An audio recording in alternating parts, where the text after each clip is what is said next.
Mahavita teny irery fa mila anao. Katoanao mba tsy ho resy raha toso lafaka. Tiako anao nanjery mpiambinay. Tiako anao no silapanay. Mila namanao tsafa miala aminao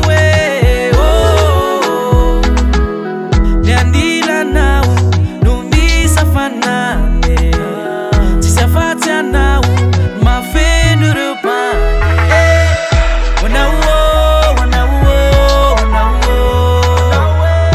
Ny fiainako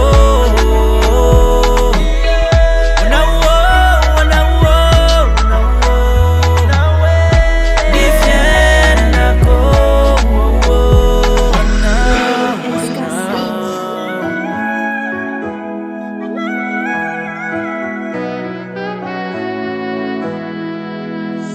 anilanao no misy hafanany. Tsisy afatsy anao